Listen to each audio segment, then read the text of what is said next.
You're listening to the Confidence Coach Podcast, episode 67, Unlock Yourself from Anxiety.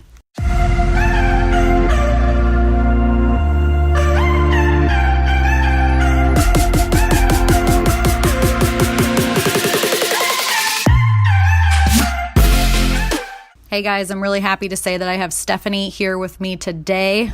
Stephanie is a writer, an editor, and a creative consultant who is dedicated to helping transformational leaders get their books started, finished, and published. She has a background in education and psychology and writes a regular column for the Windsor Parent Magazine. She has also been published in Parents Canada and on the Huffington Post. She is a voracious reader, an endless talker, and lover of stories that are born out of people's real lives. She believes that it is through the sharing of our stories that we can change the world. Here she is.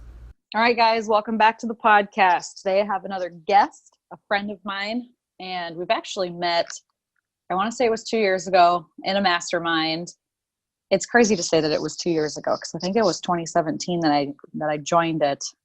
So we had been virtual friends for a couple of years, and we just got to meet each other in person a couple weeks ago, which is also pretty incredible. So I'm going to let Stephanie take it away, kind of help me tell everybody who you are. It's crazy that it's been 2 years. Like, I can't even believe that it's actually been that long. That's crazy. I know. Cool. So my name's Stephanie, like Sausha said, and I was in the mastermind with her a couple of years ago, and that kind of launched me onto this crazy journey of really stepping into myself and my calling and my role and my work as a writer and a leader. And that mastermind was really a launch point for me. I don't know about you, Sausha, but I found myself really kind of, rocket launched off of that platform into the work that I'm doing now.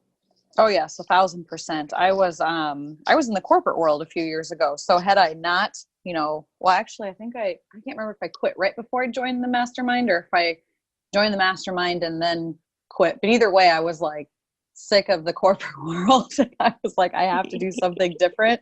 And so it all happened in perfect timing. But yeah, without the program, I would definitely still be in that corner office, probably beating my head against the desk. So I'd be beating my head against my desk as well, but I didn't come from corporate. I was in a position where I had been trying to find a place for myself in kind of the quote unquote normal world and continuously failing, just over and over and over and over again, continuously being told, no, you're not right for this position, and kind of being let go within that, that magical time frame where they can let you go and not really give you a reason. And so I was beating my head against the same desk. It just happened to be my desk in my house, where I was kind of trying to find my feet and find a role for myself. Yeah, exactly. So how did you, so with the mastermind, there's just so many things that we could talk about with that. But okay, so what was the biggest shift for you that kind of launched you into what you do now? As soon as you asked that, I have a couple of answers, but the immediate one that came up was permission. I had to give myself permission to not fit into the normal world, I had to give myself permission to step out of pursuing finding a place in the normal world and give myself permission to create a place for myself. I love that. I think I was the same too, because I've always had these hopes and dreams, and you see somebody doing something and you're like, man, I wish I could do that. Or I guess I don't know if you thought that way, but I did. I'd always see people doing things and say, I wish 100%. I wish I could. And yeah, it's really like allowing, giving yourself the permission to do it. And in the beginning, it's almost like somebody else has to say, it's okay, Stephanie. It's okay, Sausha. Like, go. You can do it. Go do that. I sometimes think that masterminds are the place that turn like dreamers into doers, For sure. I was definitely a dreamer up until the mastermind. For sure. And I had been doing, and I'm sure you have too, but I had done like you know, I've read all the personal development books. I've done all the personal development courses, you know, all the things that you can do on your own, but then you get to a point where you're kind of like stuck and you don't know what you don't know. And then you get so close to the problem that you're like, I cannot see my next step. And so kind of Yes. the mastermind for me was opening up that pathway of next steps, and then the accountability and the action to go along with it. What do you think? Totally. You're actually making me think of a conversation I had yesterday with one of my colleagues, and she was talking about how, like, she's creating something right now, but the metaphor she used really works here. She was talking about how, like, I feel like I have all the pieces to the puzzle, but I don't have the top of the box. So I don't know what it all looks like when it's put together. Mm-hmm. So I've got all the pieces. I don't know what pieces I'm missing, and I don't know what the finished product looks like. Yep. And I think that's where I was, because I was a total personal development junkie before, you know, stepping into mastermind work, right? I've got all the books, and I was half decent at putting it into action. Like, I definitely wasn't you know, just read it and then don't do anything with it. I was half decent at putting it into action, but like, there's this magic about community and having somebody to kind of push you and call you out on your bullshit that, you know, that creates that space for bigger things to happen.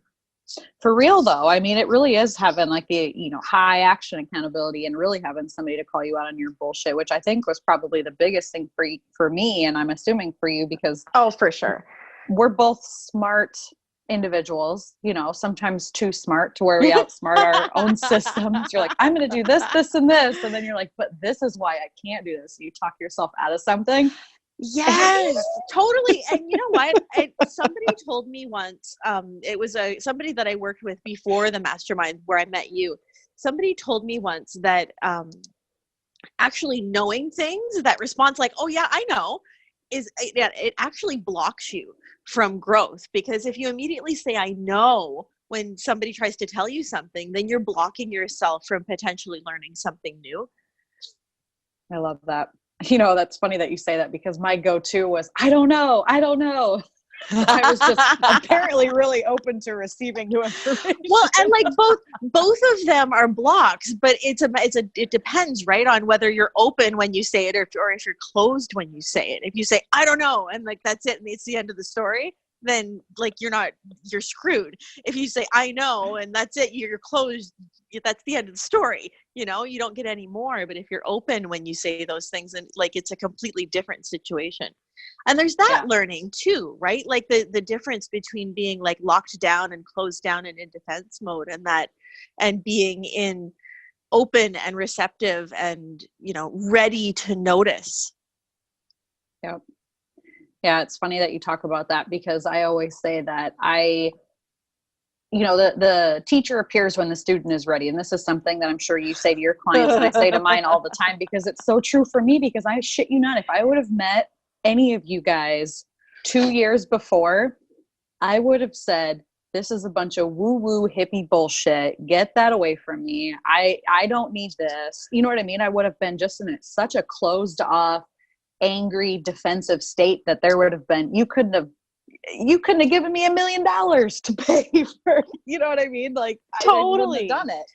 Totally. Nope, would not have done it. All right, cool. So kind of tell us what you're doing now. I know you're a writer and you really stepped into that and helping other leaders kind of. Yes. So I do a lot of things now. Actually, there's kind of a couple of layers to what I do. So I have my own writing work. I write a column in our local parenting magazine that really seems to have kind of focused itself into personal development, specifically aimed at parents. So conscious parenting and the personal work that comes with, you know, growing into a parent, the, what did she call it?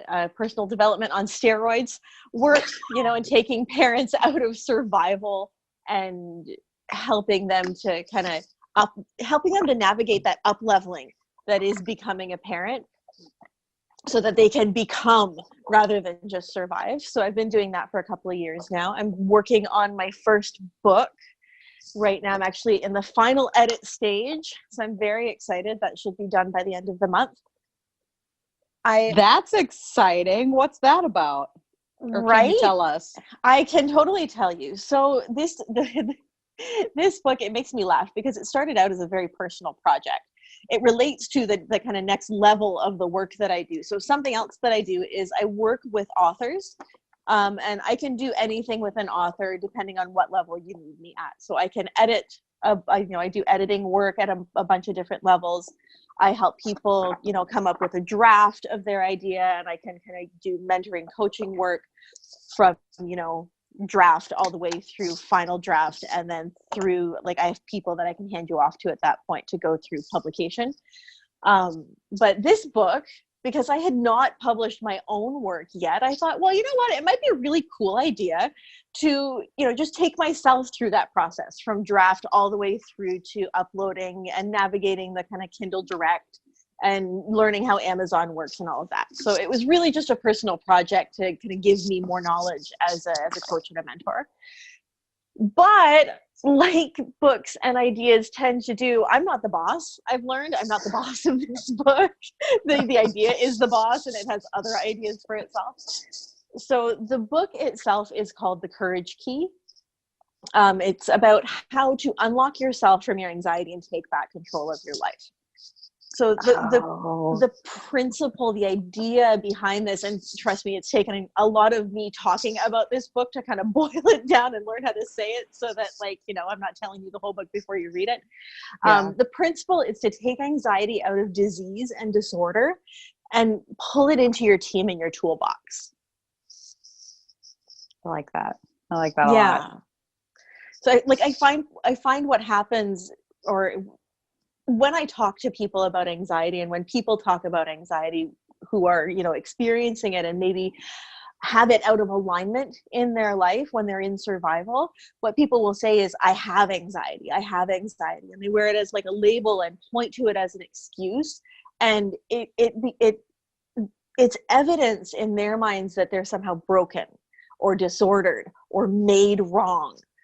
Where in my experience with the work that I've done over the last, I'm going to say probably 10 years, it's more evidence just that your system is out of alignment and you need to come back to yourself and take care of yourself and listen to what, it's telling you you're in survival. It's doing exactly its job. It's not a disease. It's, it's your buddy walking up to you going, man, your house is on fire. Your house is on fire and you need to put the fire out. Now you need to, throw some water on it and put the walls back together. And, it's an alarm system, and it's there for a reason, and it functions very, very well. And I think that the fact that people wear it and point to it and use it as a reason to feel wrong and disordered and broken is messed up and very, very problematic. And I think that some people really cling to that label and almost use it as an excuse to keep them playing small. At least in my experience, I've had symptoms of anxiety. We'll say I would never. I'm like a rebel when it comes to like labels and titles, so I would never like say that. I mean, I've said I've suffered or things like that, but I feel like you give that word or that symptom or that disease or whatever it is that you're referring to power over yourself by saying that you are this. Does that make sense? 100%. When you words mean things, language matters. We're born storytellers, and like it goes so deep as the stories we tell ourselves about ourselves create who we are. And so if the story that I tell myself about myself is that I suffer from anxiety and I have anxiety and, this is a disease and I'm vulnerable and I'm broken, then that's the life that I will live. Yes, exactly. It's just like if you're like, I don't work out. Well, if you keep telling yourself that you don't work out, then you're not going to work out. But if you're like, I'm going to be that person, this is who I'm going to be kind of thing. I do this. You have to, you're like convincing yourself, you're like declaring it to the world, and you can do this in a positive sense or in a negative sense. And so I love that you're talking about this, but so what's your story? I'm going to say, what's your story with anxiety? Like what brought why you did to I create? Why did I pick this topic? So Yeah. I have a background in psychology. I've always been incredibly fascinated by like the human animal. on all levels. Okay. So, you know, everything from like metaphysical and spiritual through emotional and physical, biological, mental, psychological, all of it. Like I have a huge background and a huge pool of knowledge for myself in that area. Through my young life, I went through depression, and then I had some kind of minor introductions to anxiety through my 20s, but it wasn't really until after I had my kids and I went through postpartum depression. And then further to that, I was in a car accident about a year ago, almost exactly a year ago now. It was pretty crazy. Like we totaled our car. We all walked away not harmed, you know, more than bumps and bruises. But since then, I have been having, like, I started having anxiety attacks every time we would get on that stretch of highway. And it was 100% like I had no control over it. My body would just completely go into survival mode. It was like a bear was chasing me, or I was standing on a train track about to be run down by a train. Like my body would just take over, and that would be the end of it. I had a few anxiety attacks a year or so previous that were just random out of nowhere. I'm not sure what the trigger was, but the first time I had one, I thought 100% without a lie, nobody could convince me otherwise, that I was having a heart attack because the symptoms completely aligned, like tingling in my hands, the tightness in my chest, like separation of my awareness from my body, hyperventilating. Like it was crazy. And so this caused me to go, okay, I know all of these things. Now, what else don't I know? Gather all this information together. So once I was ready to do this project, I was just kind of like, this is just a really easy topic for me to write about because I don't have to research it. I've already done all the research.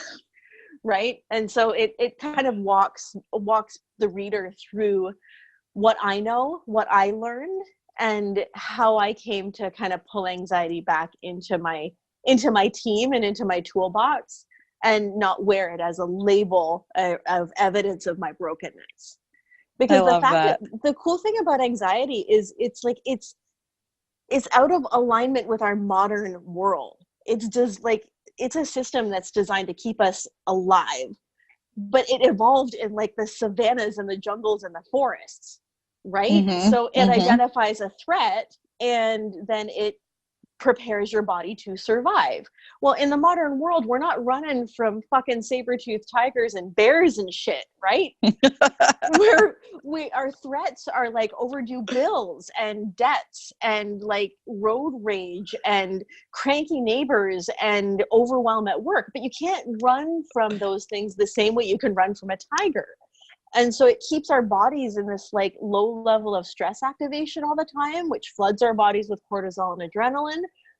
And Sausha, the long-term effects of cortisol and adrenaline, of being in your body all the time: diabetes, heart disease, overweight, insomnia, like all of these things that are epidemic in our society. I was going to say, they're just common now. Like everybody I talk to is like, oh, I have insomnia. Oh, I'm obese. Oh, I have like, oh God, what is wrong with our world?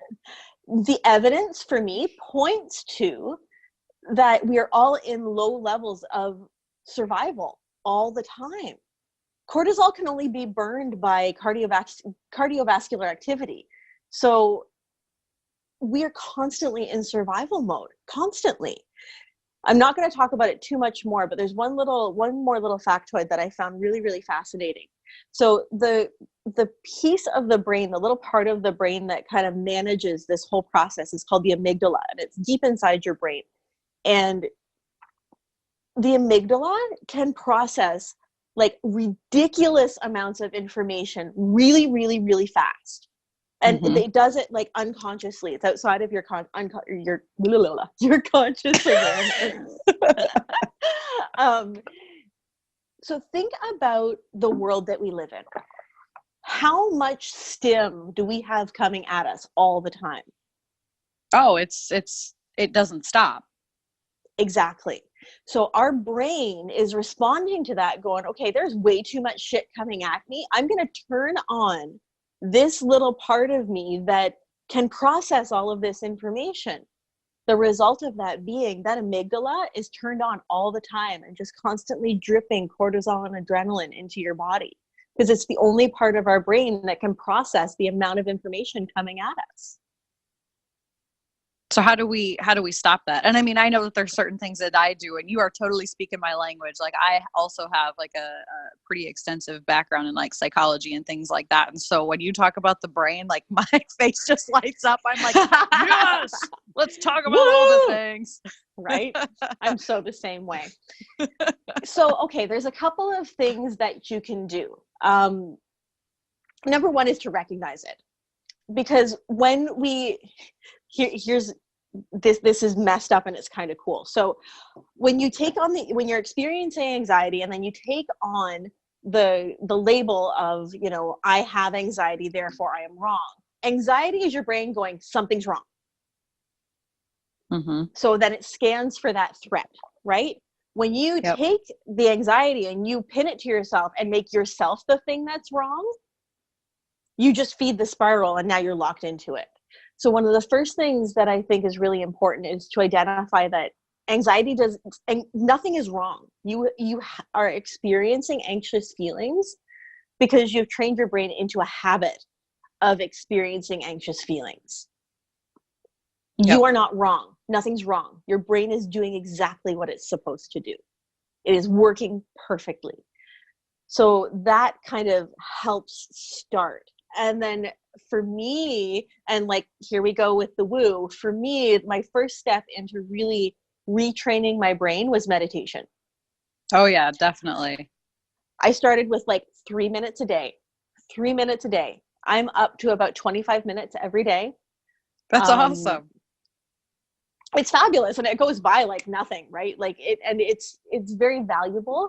I start my day with it so that my brain is constantly started off on a foundation of, calm, and, it's like I'm working it out just like I work out my muscles. I do my brain workout, then I do my body workout, then I get into, the work that I do for the day. That's awesome. No, I love that. And for me, I wasn't as self-aware as perhaps you are or were when I used to experience these feelings of anxiety. I shit you not, I'd be like, how much caffeine did I have today? I think I'm having a heart attack because I had too much Red Bull. But then I'm like, wait a minute, did I not? I haven't even had a Red Bull today. And I'm like, what is happening to me? And it's I could your not body, right? But I could like not even think once about like, I'm experiencing anxiety or things like that. Like, it would all of a sudden just hit me, and I'm like, how many cigarettes did I smoke? How much caffeine have I had? Like, I would immediately try to look for like an outside, thing, because I just was not that self-aware. I wasn't like, oh, I wonder what's happening to me right now, or what I mean? That's so perfect, because that's exactly what the system's designed to do. It's scanning for what's wrong. The system's screaming, something's wrong. Your brain's going, something's wrong, something's wrong, something's wrong. And it immediately starts scanning what's wrong. Yep. Pick it. Where's the threat? Where is it? So that I can deal with this and then shut down and come back to balance. The cool thing about the amygdala is like, it's like a dial. It's not a switch. So it can be in like low level activation, or if you crank that fucker all the way up, it will shut down your rational thinking altogether and just take over everything. Yep.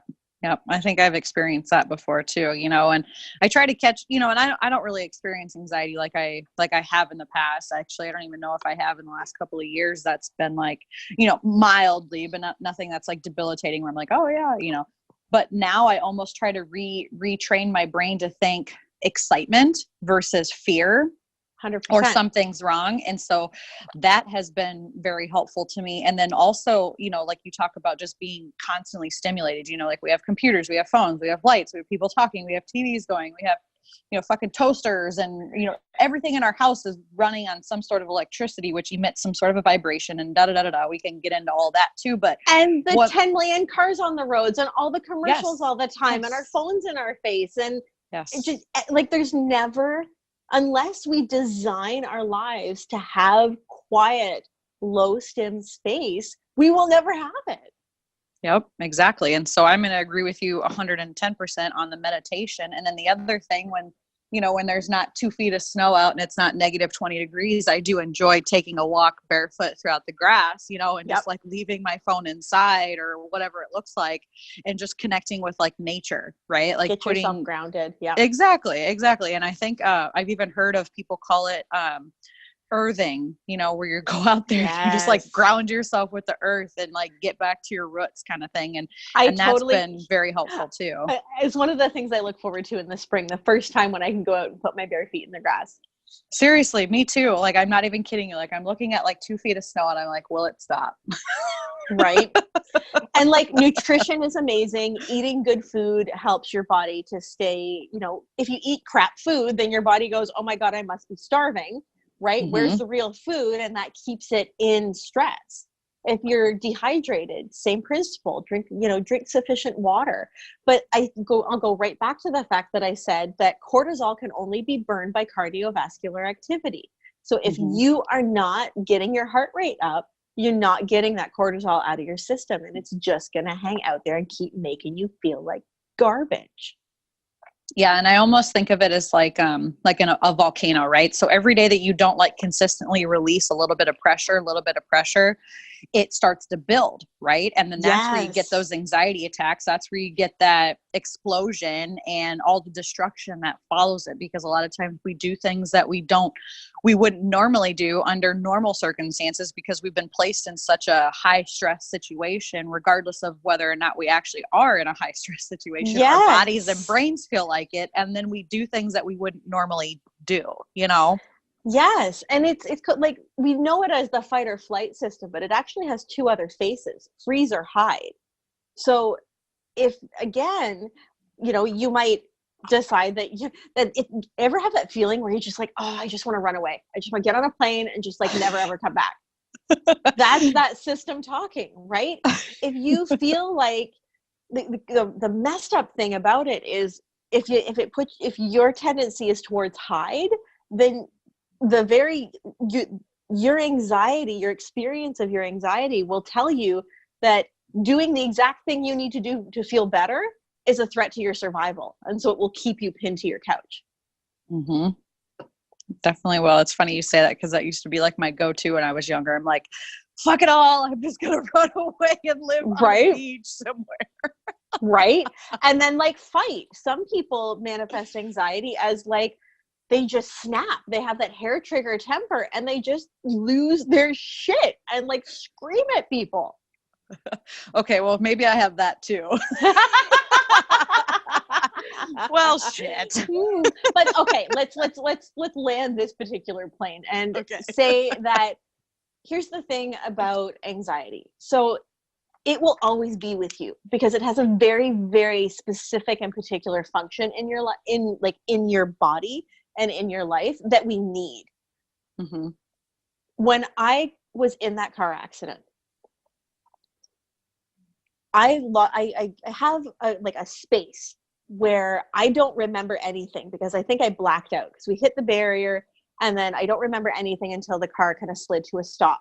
And I came to, and my brain immediately saw the airbags had popped. I know now that it was like the powder from the airbags in the air, but my brain immediately smelled the burnt rubber, saw the smoke, and the first thing out of my mouth was smoke, fire, get out of the car. Mm-hmm. It is designed to keep us alive.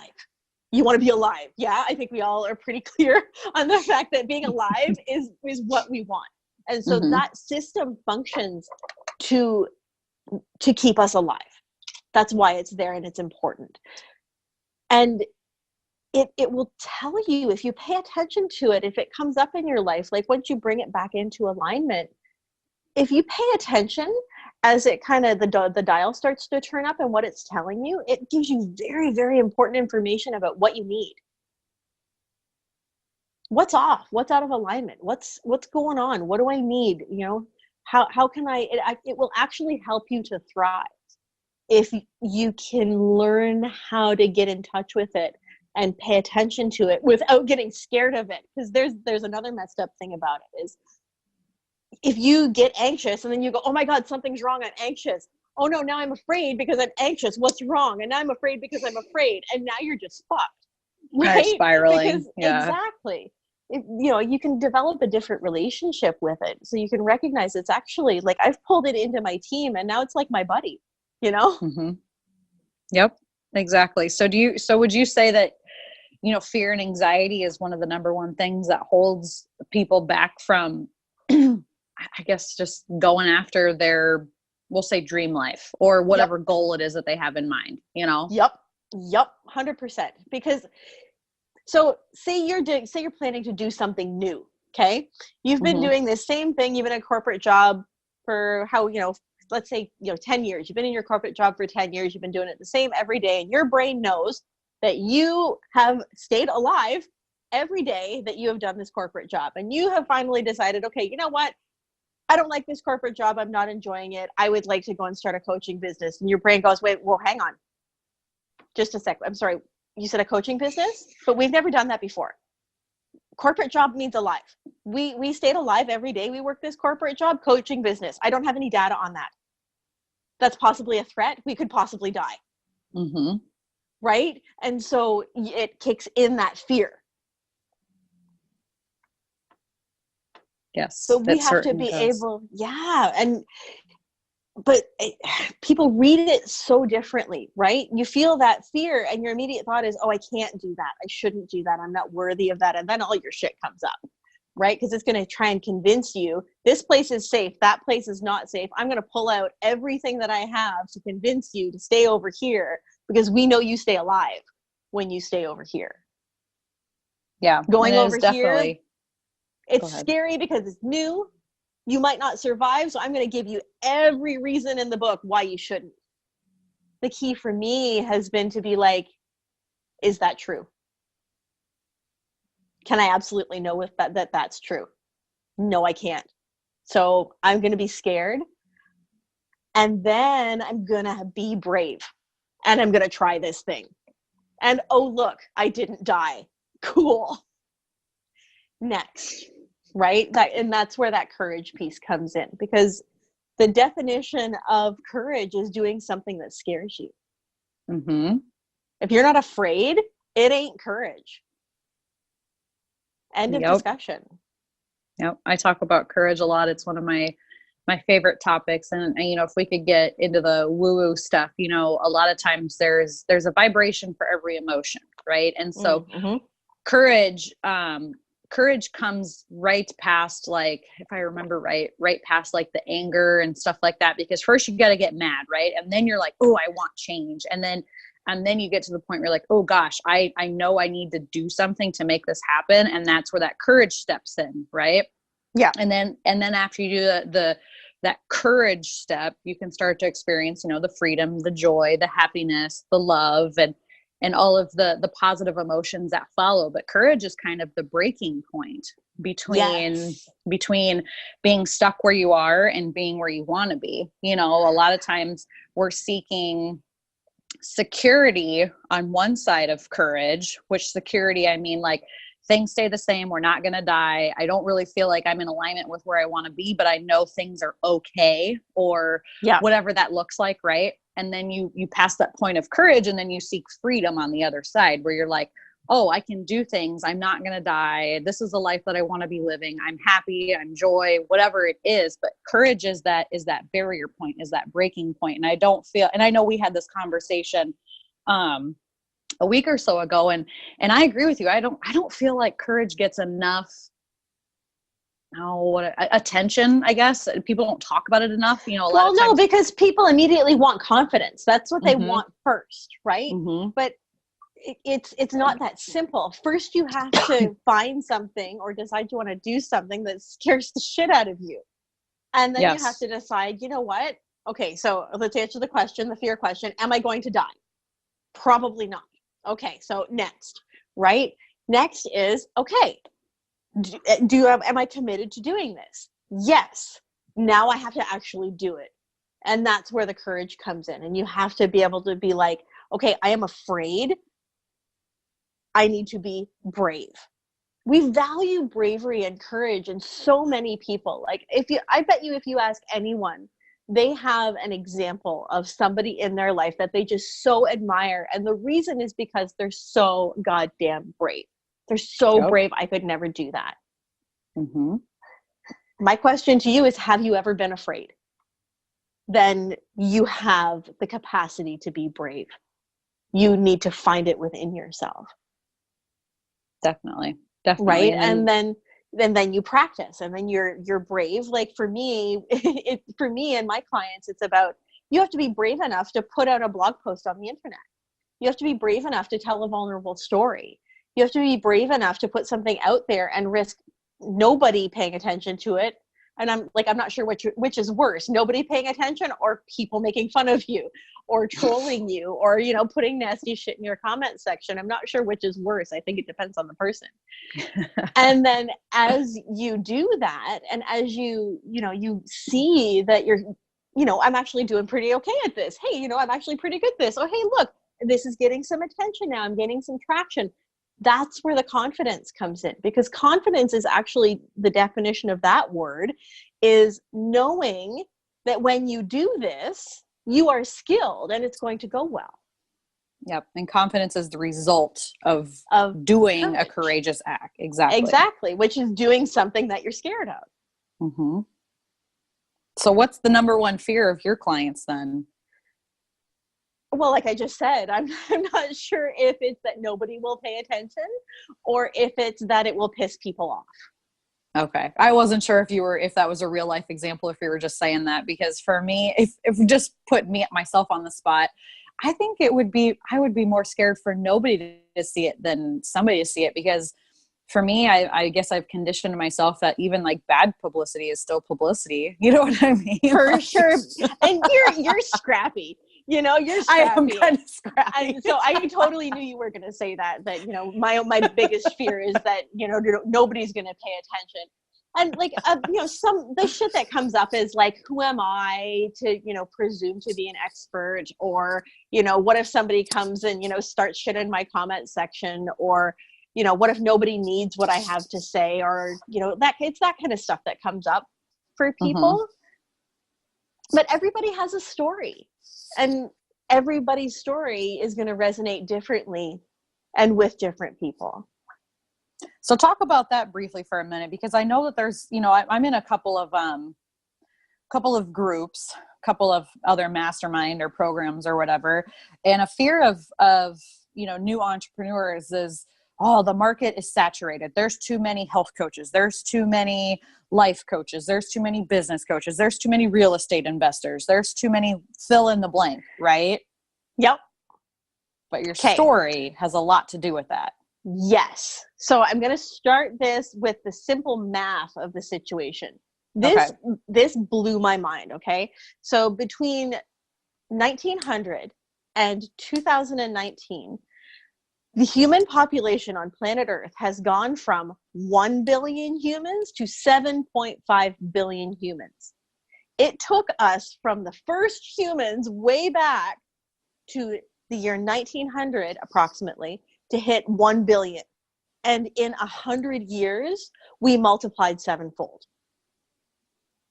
So there are 7.5 billion humans on this planet. We need a lot of life coaches and a lot of health coaches and a lot of whatever it is that you do.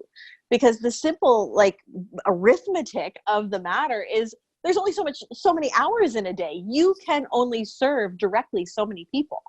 Mm-hmm. And your story will resonate with a particular group of people, and that group of people needs you. Somebody else's story will resonate with another particular group of people, and those people need them. I was just listening to a podcast this morning, and the gentleman was saying that we have actually come out of the time of great singular leaders. And I think that it's because it's actually, there's so many people that we're in a space now where we're going to have a lot of leaders. Mm-hmm. And small, the leaders will attract their own tribes, but the time of great singular leaders for all of humanity may be past. So if you are feeling the call to step into any kind of leadership, man, get on that, because we need you. There are people who need you. I love that. It's true though. I mean, that's what I always like when I talk to my clients. I'm like, well, why did you pick me versus somebody else? They're like, oh, well, because I resonated with this or this or this. I'm like, exactly. Like there's, I don't know, 100,000 other people, in the States or in Canada or whatever it looks like, because I know you're in Canada and I'm in the States, but I mean, Yeah. there's a bunch of other people in the Northwest or North America. In North America, yes.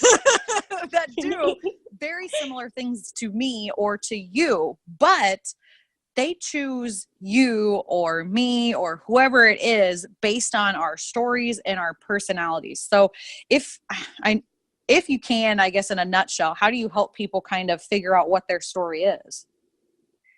For me, it's a lot about listening. So I ask questions and I listen. And I cannot explain how I'm able to pull out the important parts of people's stories other than that they just sound right. It's when I'm working with a client, I have a series of questions that I kind of start with, and then I kind of feel my way through the rest of it. And as they're talking, I take notes and I listen to what they're saying and I listen for the common threads. And then when we're done with that, I spit back at them. I say, okay, this is what I heard. Here's the common themes that run through your story. And their answer is almost always, wow. Either A, how did you do that? Or B, I never thought of it that way, but you're exactly right.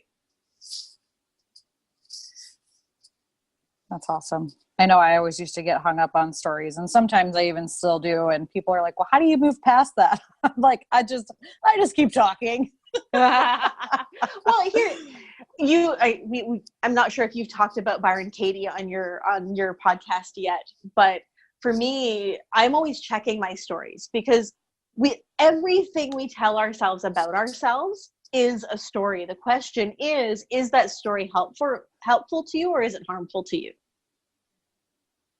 That's a good way to look at it. I've talked about Byron Katie. I don't know if I've talked about it on the podcast. I might have to put somebody on the spot and do the work. A Byron Katie? Yeah, I think that's a great idea. Do a Byron Katie worksheet. Hell, maybe even do one on myself. Right?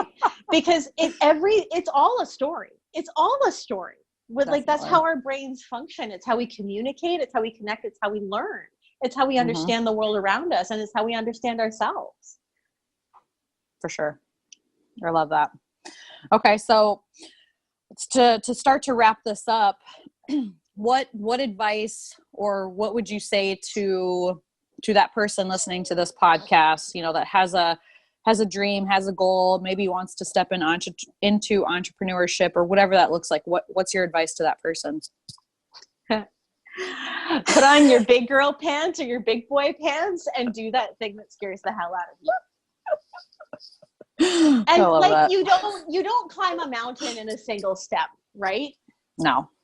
But sometimes it takes the most courage to even just turn yourself towards that path. When you reach that fork in the road and you're looking at, down the path that and that path that you want to take, but that's like scary as fuck. Sometimes it takes the most courage to just turn yourself towards that path and look down it and take that one first step. After that courage, every step you take, courage becomes a little easier. Yep. So my total advice is look down the throat of the beast and take one step in the direction of that thing that scares the hell out of you. Because if it scares you, it's exactly where you need to go. Yep. And I want to say that, for whatever reason, this just came to me when you said that. My biggest fear or the thing that scared me the most was asking for help. Oh, yes. Like at that point in my life, I'm like, I can do things, but I know I need help with this. Yes. Always ask for help because, if we say that the market is saturated, there's so many people. Well, guess what? That means there's so many people that are here and ready and excited and skilled to help you. Mm-hmm.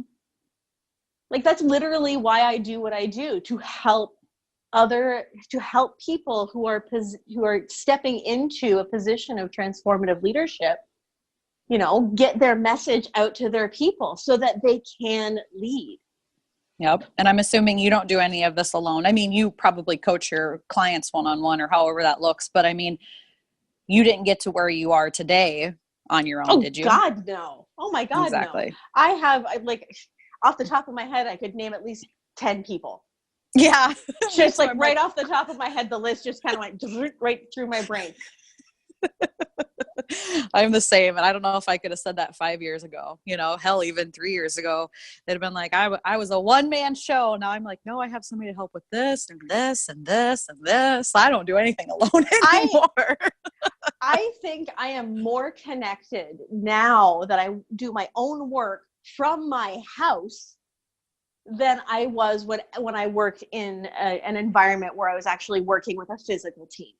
Oh, hell yeah. I have women around me that I talk to that live all over the world every single day that I consider to be very dear friends of mine, even though I've only actually properly met a handful of them, maybe once or twice.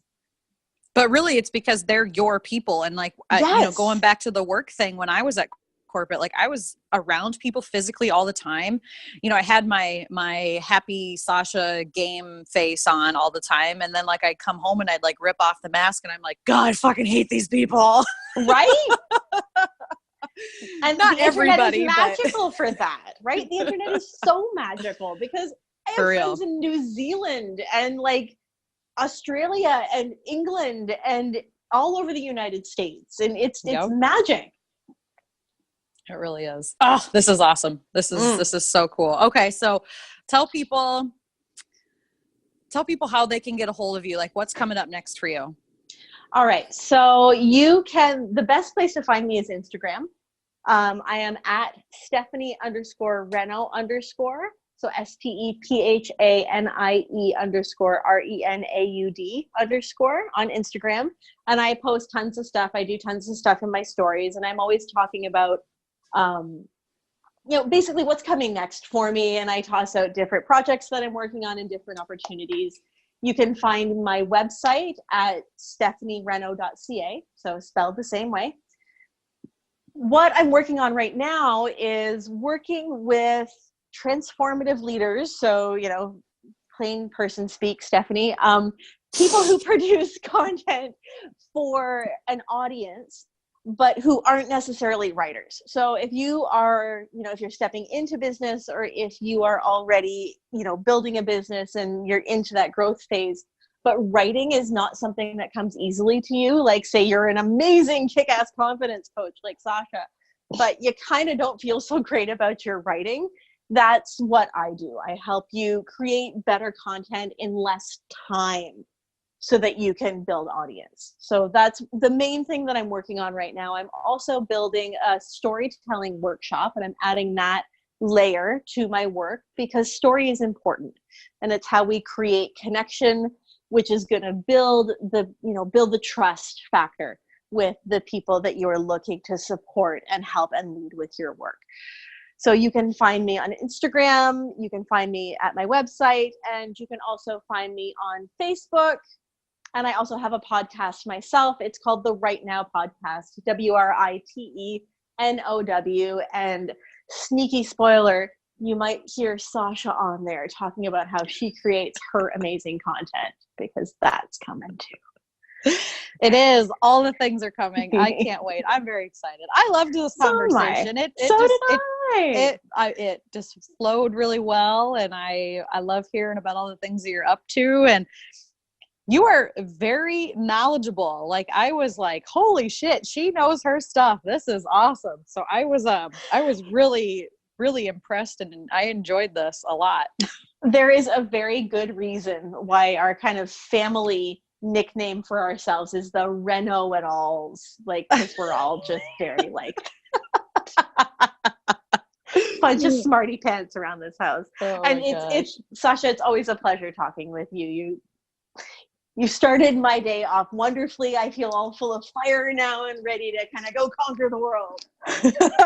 Good. Me too. I'm like, yes, I'm going to do all the things. So Right. Everybody go follow Stephanie. She's a genius. I love everything that she has put out there. You know, she's constantly helping leaders share their story, tell their story, and help others. And really, it's just helping you to help more people. And it's this big old ripple effect. And there's so much abundance out there. We all can have it all. Like there's not this scarcity. So just go follow Stephanie, do all the things. And Stephanie, I want to say thank you. Thank you so much for doing this with me today. I really enjoyed this. I hope everybody else enjoyed this as much as I did. But selfishly, I want to say that I enjoyed it the most. Thank you for having me. It was a great pleasure. What an awesome conversation. We need to do this more often. I was just saying that. I'm like, yeah, maybe we should do a follow-up and after your book comes out and we can. Yes, that'd be great. I'd love that.